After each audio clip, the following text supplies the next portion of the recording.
이강민의 잡지사 8호로 11번째 페이지 빛광의 해일. 이름부터 바짝 타들어갈 것만 같은 한여름에 가장 어울리는 역사학자입니다. 박광일 선생님과 함께합니다. 어서 오세요. 안녕하세요. 자, 덥다 했더니 진짜 더운 8월의 여름입니다. 그래서 오늘은 여러분 좀 기분이라도 좀 시원해지시라고 우리 역사 속 시원한 여름 음식 이야기를 준비했는데요. 박광일 선생님의 최애 여름 음식은 어떤 음식인가요? 그 최애 여름 음식이 따로 있지는 않습니다. 그래서 앞에 냉면집이 보이면 냉면 가서 먹고요. 보이는 대로. 네.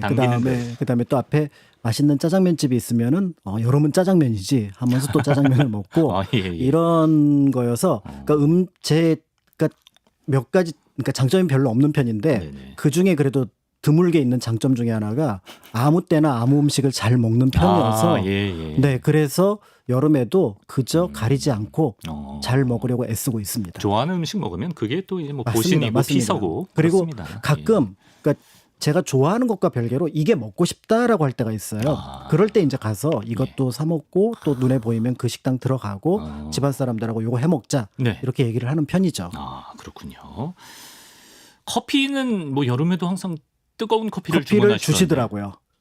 아, 그래요? 네. 아이스 좋아하시는데 우리가 우리 멋대로 아이스도 먹고요. 그러니까 예. 아까 커피도 똑같아요. 그러니까 뜨거운 주는 대로. 아메리카노를 주셔도 커피를 주셔도 예. 마시고 차가운 커피를 주셔도 먹습니다. 아이스에도 열려 계셨군요. 네. 그래서 그래서 너무 속단했네. 제가 그래서 그렇게 음식을 가리는 편이 아니니까 커피도 마찬가지인데 근데 가능하면은 그러니까 남들보다 차가운 커피를 먹는 기간은 최대한 줄이는 편이긴 해요. 왜냐하면 커피 자체가 따뜻할 때 좀 더 맛이 있습니다. 약간 좀 이탈리아 마인드로 드시는구나. 예, 알겠습니다. 근데 정말로 예전엔 그 에어컨도 없고 선풍기도 없고 그 옛날에는 선조들이 어떻게 더위를 이겨냈을까요? 그러니까 그때는 지금보다 일단은 좀 시원했을 것 같아요. 제가 어렸을 때 기억을 해보면 지금 여름과 그때 여름은 약간 느낌이 다른 부분이 있습니다. 네. 그러니까 그때는 가만히 있으면은 좀 시원한 기운이 돌았거든요. 네. 햇볕에 나가서 좀 이렇게 막 활동을 해야 그제서야 덥다 이런 말들이 나왔으니까 네. 조금은 달랐던 것 같고 그래서 옛날 분들은 또 잘 참잖아요. 네. 더우면 더운 대로 추우면 추운 대로. 잘 참는다. 불평하지 참지만 않고. 예. 그럼에도 이제 이렇게 더운 날 이제 그래도 좀 피할 방법들을 찾았던 것 같아요. 그래서 이제 단오즈음, 그러니까 양력으로 한 6월쯤이 되면은 네. 이제 임금님이 신하들 불러서 선물 하나씩 줍니다. 그래서 요즘 같은 경우는 이제 손 선풍기지만 예전에는 부채. 부채를 하나 부채 하나씩 주면은 이제 임금님 하사품이기도 하고 그래서 그걸로 이제 한여름 어지간하면 보낼 수 있기도 하고요.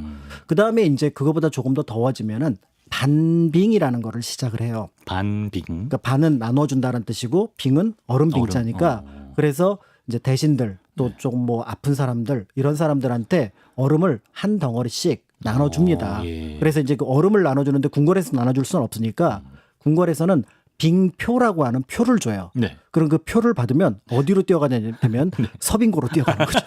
바꿔 먹어야 돼. 네, 그러면 서빙고에 가서 이 빙표를 가지고 얼음 한 덩이 받아가지고 또 불이 나게 집으로 옵니다. 그렇지, 녹기 전에. 그러면 옛날 이제 그 한옥 가운데 보면은 사랑채든 안채든 북쪽 언덕에 보면은 거기는 그늘이지거든요. 네네. 거기에다가 묻어놓고 거기에 음식을 이 얼음을 이용해서 저장을 하건 아니면 얼음을 깎아서 과일하고 섞어서 먹는 화채 같은 것들로 먹건 이런 방식으로 해서 이 얼음을 활용을 했습니다. 그렇구나. 궁궐안에는 빙고가 따로 있어요. 네, 그래서 거기도 음식을 좀. 그러니까 서빙고는 이제 그 정부에서 쓰는 얼음 창고고요. 그다음에 이제 옥수동 일대 동빙고는 왕실 전용이었고 창덕궁 안에는 내빙고라고 해서 그거를 또 일부를 갖다 놔서 언제든지 필요할 때 쓸 수 있도록 만들어 놓은 빙고가 있었습니다. 그래서 빙고는 그러니까 되게 어렵게 생각을 하는 편인데 사실은 흙 자체가 단열 효과가 있어요. 그렇기 때문에 흙에다가 나무 상자만 세워 놓고 지하에다 묻으면 생각했던 것보다 얼음이 오랫동안 유지가 됩니다. 그런데 이제 이거를 조금 더 오래 가게 하기 위해서 그리고 매년 이제 빙고를 흙이나 나무로 만들면 바꿔서 매년 만들어야 되거든요. 네. 이게 귀찮으면 이제 돌로 만드는 것. 그래서 우리가 안동이라든지 경주 가서 보면은 석빙고가 있거든요. 석빙고. 이 석빙고는 그래서 이제 각 지역에서 매년 만드는 것보다는 한 번 만들어 놓고 오래 쓰자주의 네. 이렇게 해서 만들었는데 네. 기본적으로 단열 효과를 바탕으로 해서 만들었다고 보시면 될 것 같고요. 네. 빙고에 대한 기록은 우리나라도 굉장히 오래됐습니다. 그래서 이제 그 삼한시대 이전 부여 때부터 얼음 보관해서 썼다라는 기록이 있어서 네. 높은 사람들, 귀한 사람들은 고구려 백제 신라 때부터 여름에 얼음 썼다라고 생각하시면 될 것 같습니다. 그래서 옛날 사람들을 네. 굉장히 낮춰보는 경향이 있는데 그분들도 우리랑 똑같이 예. 더우면 시원한 데 가고요. 네. 추우면 더운 데 찾고. 다 냉장식품 드셨다. 네, 예. 그렇게 보시면 될 것 같고 뭐 잡지사에서 한번 말씀드렸습니다만은 온실도 한번 만들어 볼까? 그렇지 온실. 네, 그래서 온실도 만들어서 그렇죠. 썼던 분이었다. 이렇게 이제 보시면 될 것 같은데요. 네. 그런데 이제 여름에 이렇게 지금 냉장고 딱 열어보면은 요즘에는 과일이 많지 않죠. 과일. 저는 그렇죠. 아직 자취생이라서. 네, 사실은 이제 과일보다는 그걸 가공한 음식들이 더 많았는데 예전에 이제 여름에 시원하게 먹기 제일 좋은 게 수박이었던 것 같아요. 수박. 네, 요즘 그래서 많이 먹었구나. 수박 참외 기록이 굉장히 많이 나옵니다. 그래서 예. 단종을 유배를 보냈을 때가 한여름이었는데 네. 그때 이제 세조가 위하는 척. 단종한테. 네, 단종 위하는 척 하면서 강원도 각 고을의 사또들한테 단종이 지나갈 때 그 각 고을에서 수박하고 참외를 시원하게 내어라 라는 게 실록 기록에 나와 있어요. 뭔가 더 얄미워. 예. 그렇죠. 예. 그렇게 하고 이제 왕실에서는 그래도 이제 더위에 약한 분들이 계시잖아요. 또 옛날에는 옷을 여러 겹 입으니까. 그렇죠. 그렇게 되면은 이제 여름이 되면은 그 약 같은 것을 만들어 먹었다고 하는데 이걸 제호탕이라고 얘기를 합니다. 그래서 말린 매실, 생강, 그다음에 약재를 섞어서 가루로 만들어서 꿀과 버무렸다가 시원한 냉수에 타서 먹는 약. 드셔보시지는 않았죠? 네네네. 약간 좀 한약의 꿀탄 느낌일 것 같아요. 그러니까 꿀에다가 약재하고 그다음에 약간 시원하고 상쾌한 느낌이 나는 뭐 매실 같은 것들이 들어갔으니까 네. 아마 마시면 약 된다 이런 생각을 깨물어주고 싶은 맛. 그렇습니다. 네. 그리고 이제 정조 임금 같은 경우에는 직접 더위를 이기는 약을 또 만드셨다고. 그렇죠. 예. 이제 정조 임금이 1795년부터 이제 수원화성 공사에 들어가게 되는데 네. 가능하면 자기가 공기를 좀 당기고 싶었던 부분들도 있었던 것 같고요. 예전에 이제 공사할 때는 가능하면 겨울에 합니다. 농한기에. 네. 그런데 이제 그 당시는 이제 임금 제도가 들어가면서 농번기에도 농민들을 데려다 쓸 수는 있었는데 문제는 이 여름 노동이 굉장히 위험하잖아요. 그렇죠. 그러니까 여름 노동이 위험해서 가능하면 쉬긴 하는데 그래도 더위를 먹을까봐 본인이 연구를 해서 척서단 그러니까 더위를 몰아내는 약품을 만들어서 군인들이나 그 일꾼들이었던 농민들한테 나눠주는 거예요. 일하는 사람을 위해서 만드신 거구나. 네. 그러니까 이거를 이제 뭐 한 알이나 반 알을 타서 물에 이제 환약처럼 돼 있는 거를 네. 타서 마셨다고 하는데 저는 이게 사실은 약효도 중요하지만 네. 심리적으로 굉장히 큰 효과가 있지 않았을까 싶어요. 그렇죠. 임금께서 나 더위 먹지 말라고 이렇게 신경 써주시는데. 우리 같은 어떻게 보면은 평민 농민들한테 약을 내리신다고 그렇죠. 아마 감동받아서 더 열심히 일하시다가 큰 사고 안 나셨으면 하는 바람. 그렇죠. 어떻게 되는지 모르니까. 네. 예. 어쨌든 그런 게 있었고요. 네. 그다음에 이제 영조도 이제 음식에 굉장히 관심이 많아서 영조. 네, 더위 다스리는 약물을 이제 군인들에게 내렸다. 이런 기록이 있는데 네. 군인들한테는 약을 내려 주시고 네. 본인은 나는 약까지는 필요 없다. 그럼 뭘? 여름에는 시원한 미숫가루면 된다라고 해서 미숫가루로 여름을 나셨던 분은 또 영조 임금이시다라고 알려져 있습니다. 제가 또 이제 지상파 사상 아마도 최초로 미숫가루로 30분 방송 분량을 뽑은 방송 아니겠습니까? 여기 궁금하시면 여기 한번 눌러보시고 미숫가루의 역사 보시고 대단해요 잡지사. 어떻게 이걸 갖고 심지어 그 조회수도 잘 나왔어요. 1회 분량을 뽑아낼지. 와, 그렇습니다. 그분 방송하시는 분 대단하신 것 같습니다. 네. 이분도 궁금해요. 화 많고 좀 열 많을 것 같은 왕이. 연산군은 여름을 어떻게 보냈을지. 연산군은 예측하신 그대로입니다. 자기 원하는 대로, 자기 뜻대로 주변 눈치 살피지 않고 여름을 보냅니다. 그래서 제가 보기에는 우리나라 최초의 어떻게 보면 에어컨 도입한 분이 연산군이 아닐까. 이거 약간 좀 네. 이런 생각이 과장이 드는데. 심한 것 같은데. 사실은 어떤 의미죠? 선풍기하고 에어컨의 가장 큰 차이점은 네. 사실은 선풍기는 그냥 바람이 나오는 거니까 이게 부채로 가름이 된다 그러면 에어컨은 시원한 바람이 나와야 되잖아요. 그렇죠. 뭐 냉매 이런 거. 그렇죠. 네. 그러니까 그 냉매를 그냥 얼음으로 쓴 거예요. 그러니까 궁궐에 저희 건물 안에다가 네. 빙 얼음을 쭉 자기 주변에 쌓아 놓은 겁니다. 아 정말요? 네. 얼음방을 만들어. 얼음방을 만들어 놓으면 제 느낌에는 약간만 바람 불면은 그 그렇죠. 얼음을 통과한 바람은 춥죠. 찬바람이잖아요. 그렇죠. 예. 시원하다 이렇게 얘기를 해서 그러니까 문제는 이게 굉장히 많이 얼음이 소용되는 거잖아요. 당연하죠. 예. 그러니까 이제 신하들이 이제 예전처럼 예법에 따라서 병든 노인도 있고 또 나이든 대신들한테 반빙을 하셔야 합니다. 라고 통촉하여 주시옵소서, 뭐 윤화하여 주시옵소서 이렇게 얘기를 하면은 연산군이 실록 기록이 그렇게 나와요. 내가 쓸 것도 없는데. 이 사람, 야 거침없네. 네, 거침없습니다. 그래서 반빙을 안 했다. 라는 기록이 나왔으니까 남이 쓸 거 내가 다 땡겨서 나의 시원함을 유지했다. 그래서 오히려 그런 기록이 있습니다. 그러니까 누군가 이제 연산군한테 아부를 하려고 했던 것 같아요. 여름에 이제 연산군이 입맛 없다 뭐 이렇게 했던 것 같습니다. 네. 그랬더니 이 여름에는 차가운 얼음 쟁반 위에 있는 포도를 드시면 포도를 그래서 포도를 바쳤대요. 차가운 포도 맛 아니에요? 근데 차가운 포도지만 진짜 이게 얼음 쟁반에 위에 있으면은 아마 약간 얼려 있었을 거 아니에요. 그러면 그 시원함이라고 하는 것들이 지금 디저트 못지 않았을 것 같은데 이거를 일찌감치 즐기셨던 분이 바로 연산군이셨다라고 보신다면은 당대에 가장 화려하게 그러네요. 여름을 보냈던 인물이 아니었을까라는 생각이 듭니다. 지나치게 솔직하시네. 내가 쓸 것도 없다. 자, 그렇고요. 그리고 이제 기운 없고 입맛 없는 여름에는 보양식을 우리가 또 먹곤 하는데 우리 선조들의 몸보신 음식은 어떤 거였나요? 그러니까 그 보양식은 이제 지금하고는 다르게 그때는 이제 탄수화물이나 또 섬유질 위주의 그 채식 기반 식단이었으니까 여름엔 아무래도 좀 기가 딸렸을 것 같아요. 네. 그러니까 이제 좀 있는 집은 국가의 이제 허락을 얻어서 소고기 장국, 그러니까 소고기를 넣어서 탕을 끓이는 그래서 이제 거기에 뭐 이제 밥을 곁들여서 먹는 그런 음식을 드셨을 것 같습니다. 네. 근데 이제 민간에서는 소를 먹기가 어려웠으니까 주변에서 쉽게 구할 수 있는 게 게. 그래서 게장국. 그래서 이제 그런 것들을 먹었을 걸로 보여지는데요. 그런데 이제 드물게 드물다라고 말씀을 드리는 이유는 사실은 정말 드물었습니다. 닭을 백숙으로 만들어 먹는 경우였습니다.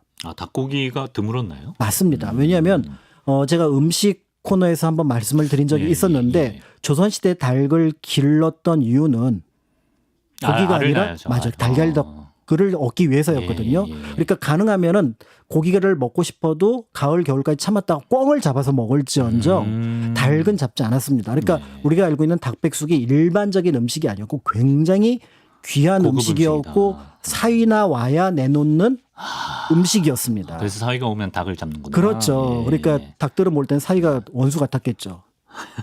그러니까 어쨌든 이게 있는데 문제는 여기에서 이제 어린 암탉을 연계라고 불렀거든요. 연계? 이응이 아니라 니은. 연계. 그래요? 그래서 이제 이것과 관련해서 나중에 조금은 어린 암탉을 쓰는 백숙을 연계 백숙으로 했는데 왜 연계가 됐지? 연이 그게 무르다라는 뜻이에요. 무른 닭백숙. 그러니까 그 좀 질기지 않다. 푹 삶아서. 그렇죠. 그래서 어린 암탉 자체를 연계라고 불렀기 때문에 그 어린 암탉으로 만든 것을 연계 그리고 그걸 백숙 이렇게 불렀는데 어느 순간에 사람들이 연계 백숙 갑자기 젊은 영자가 되는 바람에 그게 지금 영어의 영을 우리가 갖다 쓴 건가요? 어원이 없어요. 연계는. 연계는 어원이 전혀 없어요. 근거 없는 표현이구나. 네, 근거가 없는 표현입니다. 그래서 연계가 맞답니다. 연계. 네, 그래서 실제로 우리가 알고 있는 이 시기에는 삼계탕이 없었습니다. 조선시대는. 그렇습니까? 너무나 당연하게 그렇죠. 닭고기. 인삼은 수출해갖고 그렇죠. 중국에서 은을 가져오는 굉장히 귀한 상품인데 그거를 음식에 넣어서 닭과 함께 끓여 먹는다. 일단 닭 자체가 크기도 하고 그러니까 삼계탕이 없었는데 1960년대 이후에 인삼이 이제 수삼, 백삼으로 나오면서 저렴해지기 시작하거든요.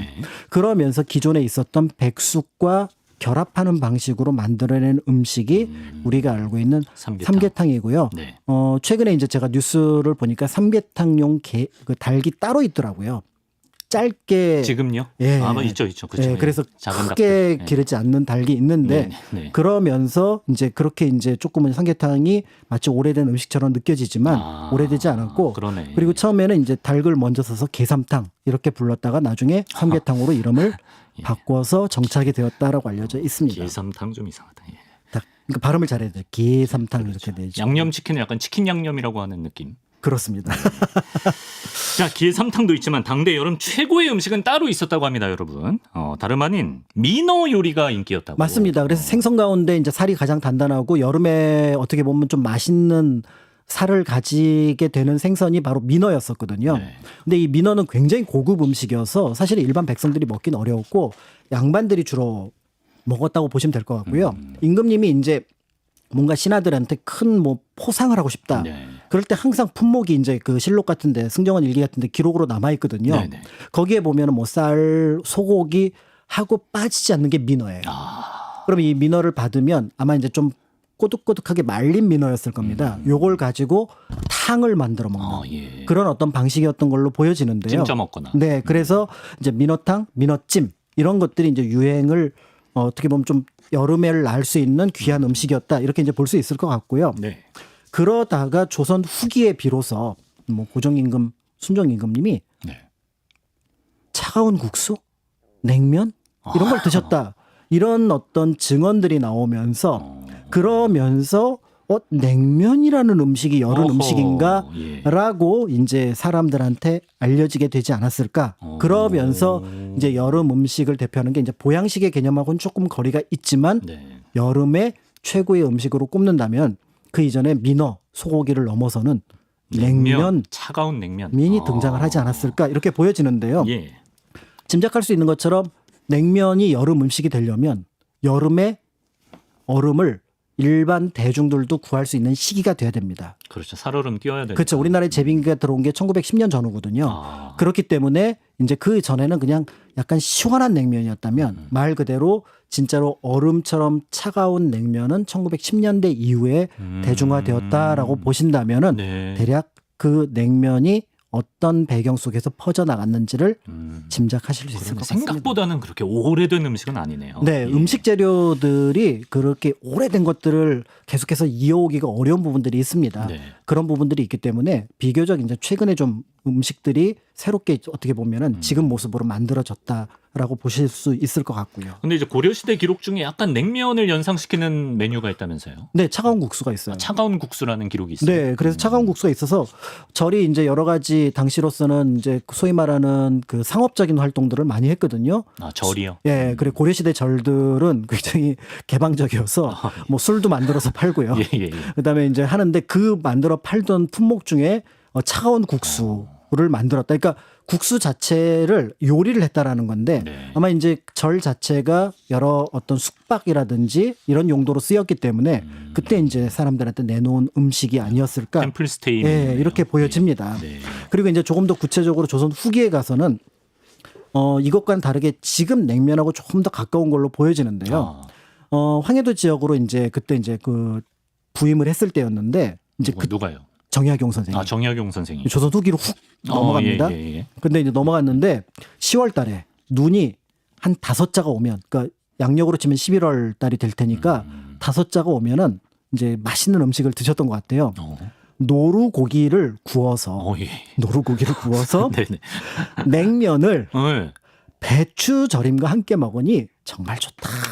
이거는 제가 안 먹어봤지만 맛있을 것 같다. 그러니까요. 예, 그러니까 예. 이렇게 먹는 풍습이 있어서 그래서 여기서 이제 짐작할 수 있는 거는 원래 냉면이라고 하는 거는 아, 눈이 와야. 눈이 와야 먹는 동치미에 얼음이 벨 때 그 동치미 국물을 딱 부어서 국수를 딱 말아 먹고 그리고 메밀 자체가 가을에 수확을 하잖아요. 아, 그러네요. 그러니까 요런 합을 보면은 이 음식은 여름 음식일 수가 없는 겨울 음식이에요. 한겨울 음식이에요. 네, 그렇습니다. 아, 이한치한. 그러다가 이제 이게 아까 말씀드렸던 이제 제빙기. 얼음, 그렇죠. 얼음을 네. 이제 여름에 생산할 수 있게 되면서 그러면서 대중들에게 여름에 좀 시원한 거 먹고 싶은데 냉면이 있다는데 그러면서 이제 이 냉면이 겨울에서 여름으로 아하. 이제 시간 이동 소환되었다 이렇게 보시면 될 것 같습니다. 평양냉면은 어떻습니까? 한 근 10년 정도 거의 신드롬이다시피 평양냉면 인기가 올라갔는데 그렇죠. 언제부터 평양냉면은 대중의 사랑을 받았는지. 그러니까 이제 평양냉면이 대중의 어떤 사랑을 받게 되었다라는 거는 대중이 평양냉면을 알아야 된다는 얘기인데요. 그렇죠. 그러니까 겨울 냉면을 일단 여름으로 소환을 했던 시기니까 1910년대 이후라고 볼 수가 있었는데 특히 이제 평양이 상업이 굉장히 발달한 도시였습니다. 네. 그러니까 그러니까 그 지역에서 이제 음식점들이 몇 개가 등장을 하게 되는데 그 중에서도 많은 사람들이 이제 이 시기의 트렌드, 1920년대 음식의 트렌드는 뭐냐? 뭐죠? 배달이다. 아, 그때 배달이 성행했나요? 네. 그래서 이 배달 음식으로 가장 적합하면서 여름에 사람들이 원하는 음식이 뭘까? 그 냉면인가요? 냉면입니다. 배달 냉면. 냉면은 배달 음식의 거의 원조격에 해당하는 음식이에요. 그렇습니까? 네, 그러니까 네. 이제 뭐 우리가 뭐 조선 후기에 남한사성 열고 문 열었다고 하는 그 음식도 있긴 하지만 네. 사실은 대중적으로 배달해서 먹던 게 이게 이제 최초가 되고요. 그러니까 엄청난 인기를 누리는 거예요. 여름에 시원한 음식에다가. 어디서든 이제 내가 있는 곳으로 오니까. 그리고 이제 평양 사람들이라면 거의 다 냉면 맛을 어느 정도 알고 있는 상황이잖아요. 네. 그런데 그거를 여름에 먹는다고? 그리고 이제 배달 음식이라고 하는 것들은 이제 주로 여성들이 집에서 시켜 먹었거든요. 그러니까 그러면서 자연스럽게 대중들에게 이 평양냉면이 인기가 엄청나게 올라갑니다. 서울이 네. 최고 큰 시장인데 네. 그래서 서울에 지점을 내기 시작. 서울 진출.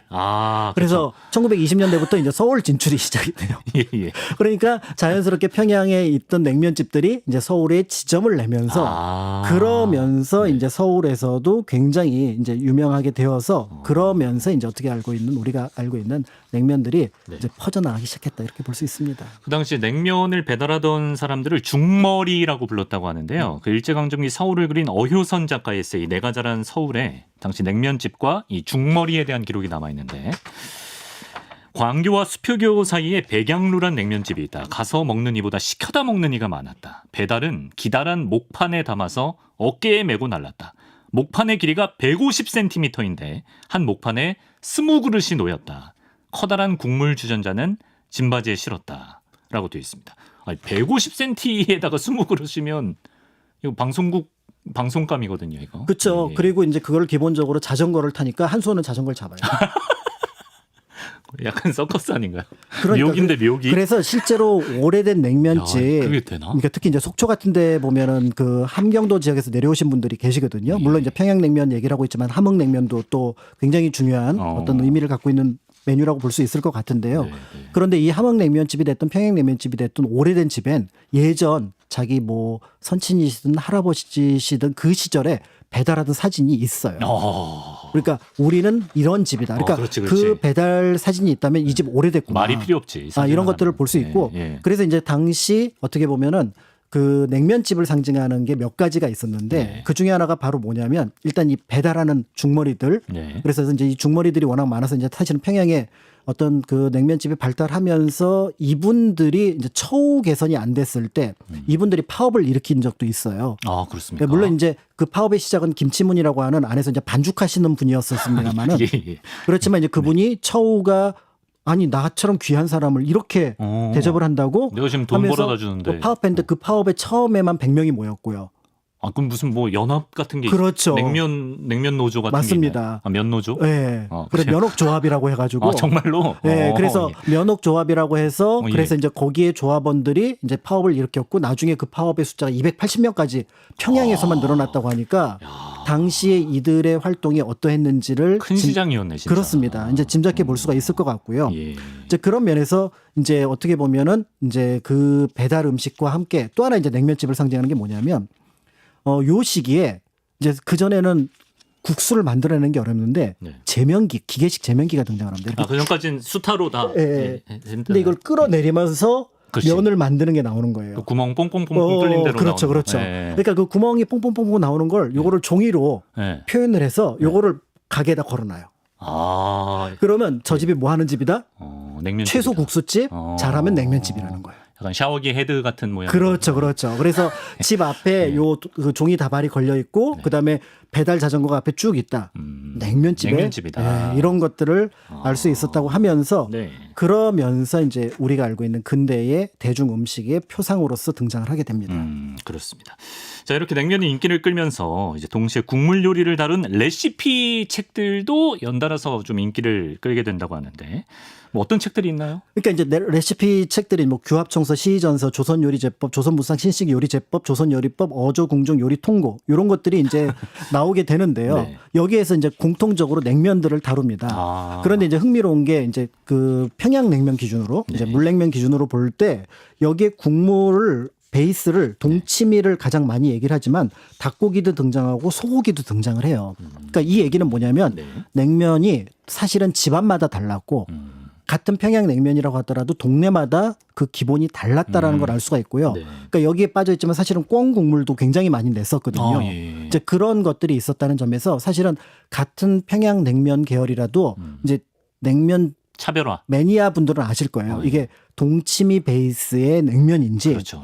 고기 국물 베이스의 냉면인지에 따라서 이 집 왜 이렇게 맑아? 그럼 이거는 사실은 동치미 베이스일 가능성이 많고요. 여기 좀 진하다. 그러면 이건 고기 국물 베이스인데 이게 또 소고기 베이스인지 닭고기나 또 꿩고기 베이스인지 여기에 따라서 달라진다라는 걸 보시면 될 것 같습니다. 그러니까 이렇게 해서 이제 여러 가지가 있었다라고 볼 수가 있는데 그런데 이제 아까 말씀드렸던 것처럼 냉면이 많이 팔리잖아요. 그렇죠. 동치미 한 개가 있고요. 물량이 항아리 열어봐 그랬는데 동치미가 다 떨어진 거예요.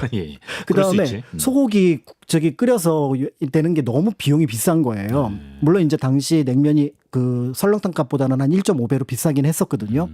그럼에도 그 가격을 맞출 수가 없는 겁니다. 뭐 실제로 대주는 업체가 있는 것도 아니고. 그렇죠. 그런데 여기에 일본에서 획기적인 발명품이 하나 등장을 합니다. 일본에서요?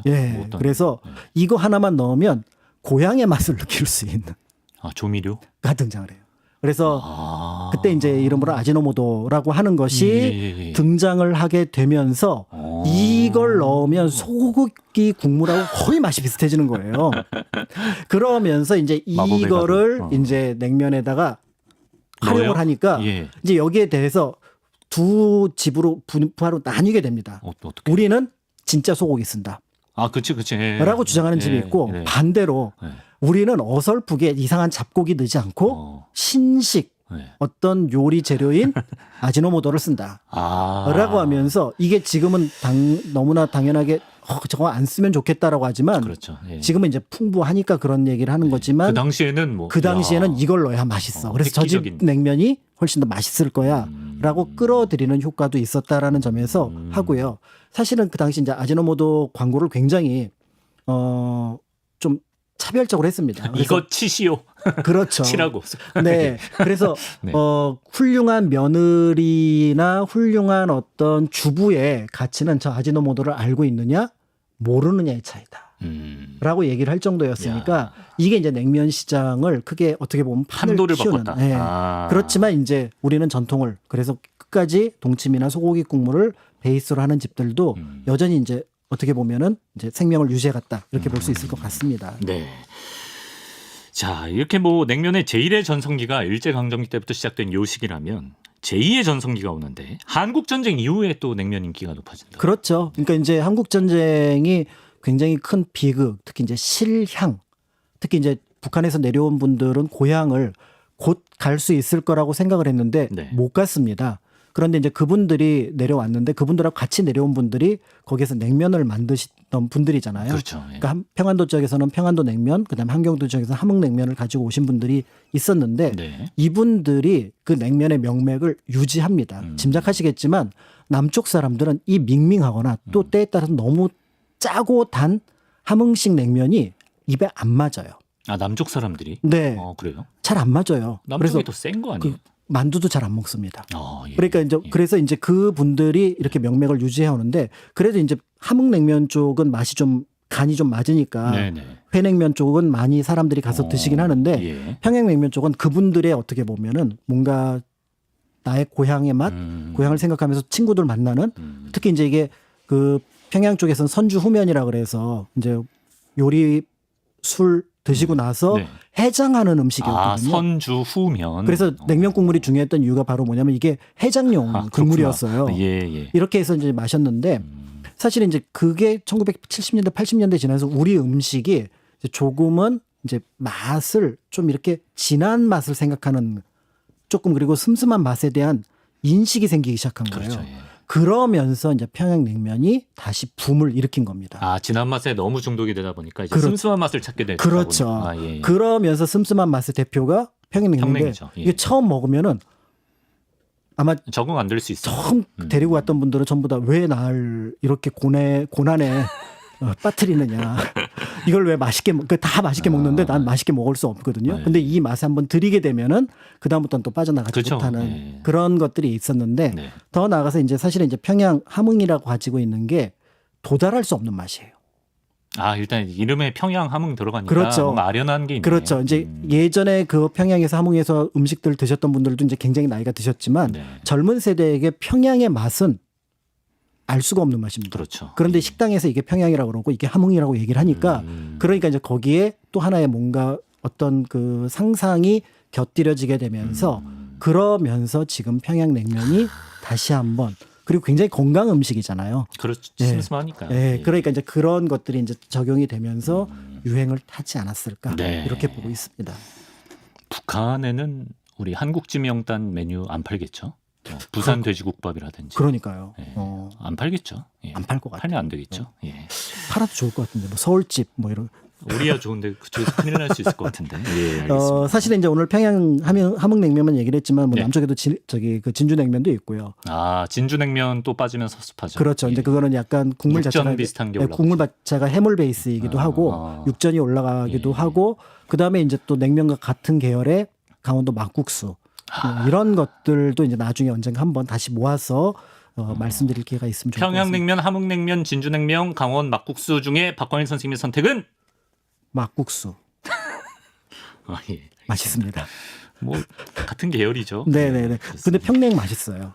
그리고 이제 평냉이 사실은 이제 중부 쪽에 많거든요. 평생 얘기를 그렇게 하셔놓고 네. 마지막에 강원 막국수를 네. 고르시네. 예. 그래서 이제 냉면집이 왜 중구에 많냐면 사실은 거기에 실향민들이 많이 자리 잡은 거. 그런 것들도 같이 또 관련이 있습니다. 네, 여기까지. 오늘은 수박부터 냉면까지 머리가 쩡해지는 역사 속 여름 음식들 만나봤습니다. 박광일 선생님, 남은 여름 건강하게 잘 보내시고 오늘 말씀 고맙습니다. 감사합니다.